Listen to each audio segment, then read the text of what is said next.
آج کے اس درس میں ہم مرزائیوں کے عذر کے جوابات کریں گے۔ اللہ تعالیٰ نے حضرت عیسیٰ علیہ السلام کو روح مع الجسد آسمان پر زندہ اٹھا لیا، تو اس کے بہت سے ہم نے جوابات کیے اور بحث ہوا۔ لفظ توفا انی متوفی کا اس پر بھی بحث ہوا۔ تو مرزائیوں نے ایک عذر پیش کیا، اور مرزائی یہ عذر پیش کرتے ہیں کہ حضرت عیسیٰ علیہ السلام آسمان پر کیسے جا سکتے ہیں۔ اول تو اس میں کئی ناری کرے ہیں، یعنی اوپر خلا کے قریب ناری کرے ہیں، اور اس کرے میں جو بھی انسان داخل ہوتا ہے وہ جل جاتا ہے۔ دو، اس لیے کہ جب حضور صلی اللہ علیہ وسلم کے مشرکین نے کہا کہ آپ آسمانوں پر جائیں تب ہم آپ پر ایمان لائیں گے الی آخری، تو جناب نبی اکرم صلی اللہ علیہ وسلم نے جواب میں فرمایا حل کنت الا بشر الرسول، میں تو صرف بشر رسول ہوں۔ مرزائیوں کے اس عذر سے ہم جواب کرتے ہیں۔ جواب نمبر 1، حضرت عیسیٰ علیہ السلام اسی طرح چلے گئے جیسے موسیٰ علیہ السلام چلے گئے ہیں، اور یہ حوالہ موجود ہے بحوالہ نور الحق صفحہ نمبر 51، روحانی خزائن جلد نمبر 8 صفحہ نمبر 70، ذیل میں ملاحظہ فرمائیں۔ یہ حوالہ قادیانیوں کے لیے بالکل ایٹم بم جیسا ہے،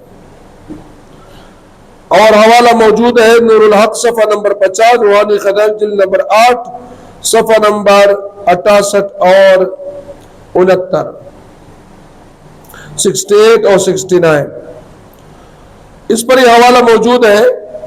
ھذا ھو موسیٰ فتى اللہ الذی اشار اللہ فی کتابہ الی حیاتہ وفرض علینا ان نؤمن بانہ حی فی السماء ولم يمت وليس من المیتین۔ وہ حضرت موسیٰ علیہ السلام کے متعلق زندہ ہونے کا عقیدہ رکھتے ہیں، تو ہم اس کے جواب میں یہ کہتے ہیں کہ آپ حضرت عیسیٰ علیہ السلام کو آسمان پر اٹھانے جانے کو آپ نہیں مانتے، تو ہم کہتے ہیں کہ حضرت عیسیٰ علیہ السلام اسی طرح آسمان پہ گئے ہیں جس طرح حضرت موسیٰ علیہ السلام کو آپ وہاں زندہ مانتے ہیں۔ تو موسیٰ علیہ السلام جس طرح گئے اسی طرح حضرت عیسیٰ علیہ السلام بھی زندہ آسمانوں پر گئے ہیں۔ تو مرزائی پھر ہماری اس جواب پر اعتراض کرتے ہیں۔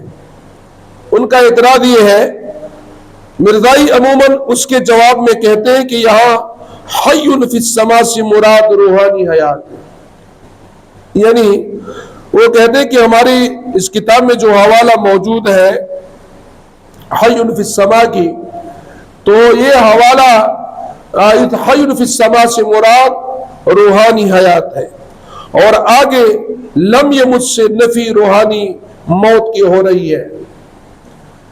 تو اس کے جواب نمبر 1 ہم پیش کرتے ہیں۔ کیا کوئی شخص ان کی روحانی موت کا قائل ہے؟ یعنی کوئی شخص بھی حضرت موسیٰ علیہ السلام کی روحانی موت کے قائل نہیں؟ اگر قائل ہے تو بتا دیں کہ جب تم اس کو ثابت کر رہے ہو روحانی حیات، تو کفار کو بھی حاصل ہے، یعنی روحانی حیات میں تو سب انسان، چاہے مسلمان ہو چاہے کافر، سب کو روحانی حیات حاصل ہوتی ہے، لہذا کوئی بھی شخص حضرت موسیٰ علیہ السلام کی روحانی موت کے قائل نہیں۔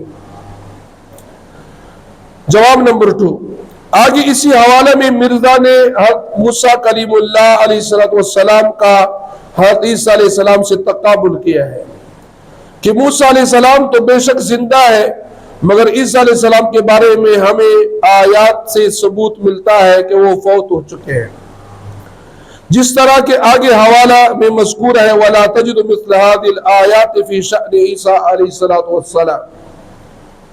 تو ہم پوچھتے ہیں ان قادیانیوں سے کہ اس تقابل سے تو معلوم ہوتا ہے کہ عیسیٰ علیہ السلام پر روحانی موت آ گئی، حالانکہ روحانی موت کسی پر بھی واقع نہیں ہوتی۔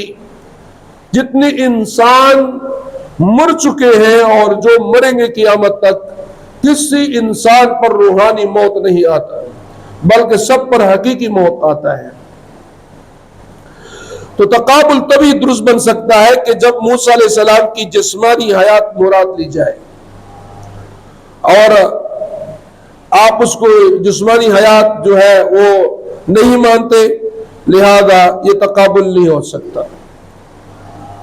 یہ دوسرا حوالہ ان کی کتابوں سے، حوامۃ البشرا صفحہ نمبر 35، روحانی خزائن جلد نمبر 7 صفحہ نمبر 221 اور 222، ان پر یہ حوالہ موجود ہے۔ انہوں نے خود لکھا ہے کہ بل حیات کلیم اللہ ثابت بنص القرآن الکریم الا تقرأ فی القرآن ما قال اللہ تعالی عز وجل ولا تکن فی مریۃ من لقائہ وانت تعلم ان هذه الآیہ نزلت فی موسیٰ علیہ السلام فہی دلیل صریح على حیات موسیٰ علیہ السلام لأنه لقي رسول اللہ صلی اللہ علیہ وسلم والاموات لا يلاقون الا حیاء ولا تجد مثل هذه الآيات في شأن عيسى عليه السلام نعم جاء ذكر وفاته في مقامات شتى فتدبر فإن الله يحب المتدبرين۔